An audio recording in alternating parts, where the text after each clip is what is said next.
Perhaps you could start just by telling us how old you are, Phil, and what your occupation was when you developed occupational asthma. I'm 50 now, and I first developed it about 35-year-old when I first started having symptoms of this. What was your job when you first started having problems? Plater welder. When did you first develop problems with your breathing? How many years had you been working as a welder before you first developed problems? Well, I started when I was 15. And I first started noticing problems with my breathing when I was about 34, 35. But I hadn't always worked at this particular company. I'd worked at different companies. But at the last company where I got the problems, I worked there for 20 years. What did you first notice with your breathing? A tightness. I first noticed it when I just went to bed one night and I woke up and I couldn't breathe. It's just, and I had never experienced that because I'd always played football. I was always fit, and I never smoked in my life. I never experienced not being able to breathe, and it got me down because it's just an awful feeling. You feel as though you're drowning. Yeah, it must be very frightening. And it is. And I noticed this, and I had it for.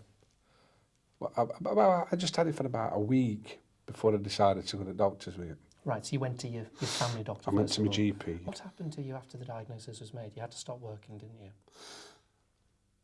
When it was first diagnosed, when I was actually told, but it was occupational asthma, he did say, finish with welding.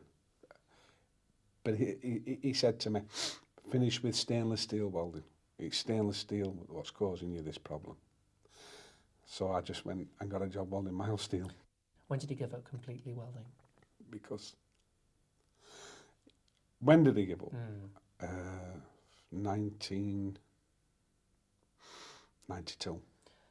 So what were the reasons that made you carry on welding even though you knew it may be harming yourself? Desperation. I needed a job. Yeah. I had 2 young children and a wife. Yeah. And I needed a job and I needed a living, and nobody could answer me. And I was only a young man. Yeah. I was only in my 30s, and I thought, I just can't not work. It's just, I worked all my life. I worked 7 days a week, and when somebody turns around to you and says, no more work, that's it. It's devastating, and I just couldn't accept it, and I wouldn't accept it. Yeah. And I carried on, and I got another job.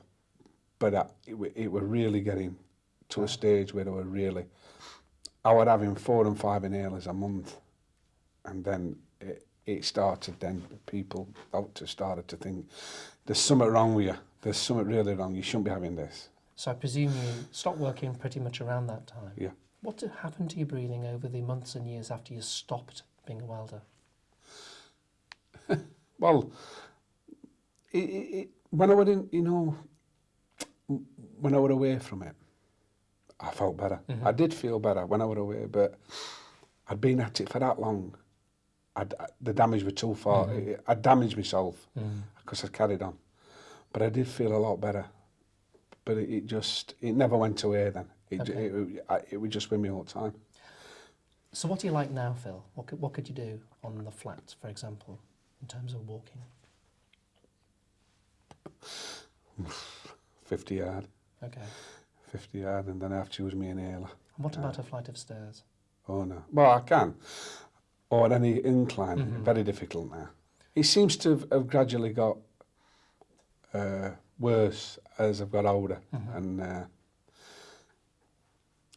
life's difficult. Very difficult now. Could you kick a football around in the park?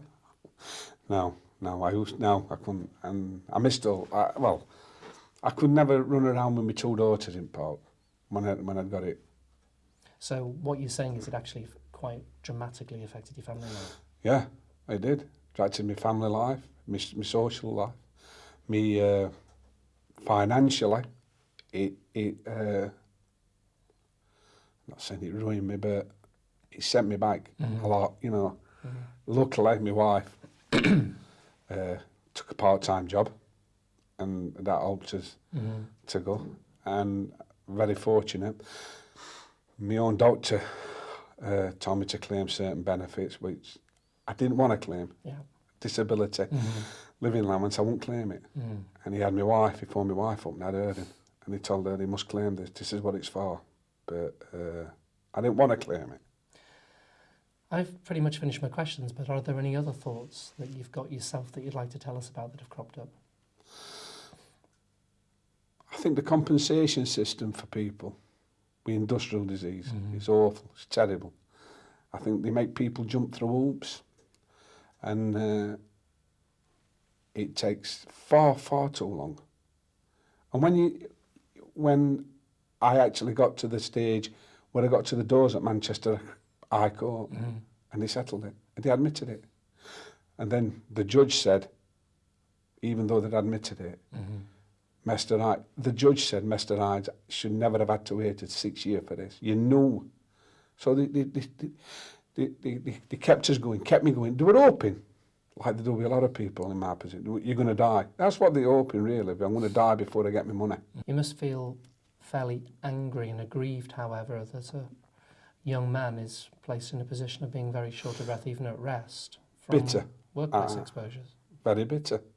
Very bitter, but I can't carry on being bitter all my life. Yeah. It's happened to me, and I have to accept it, and I have to get on with my life. Whatever life I've got left, I have to just accept it. It's no good me going through life banging the drum and being bitter with everybody. I got it. I'm bitter, but I've got it when it could have been avoided. That's what makes you bitter. And I'm bitter, but people made me go through all different hoops, see different doctors, and they all come to the same conclusion. I'm bitter about that. But you just have to get on with your life. There's nothing else I can do.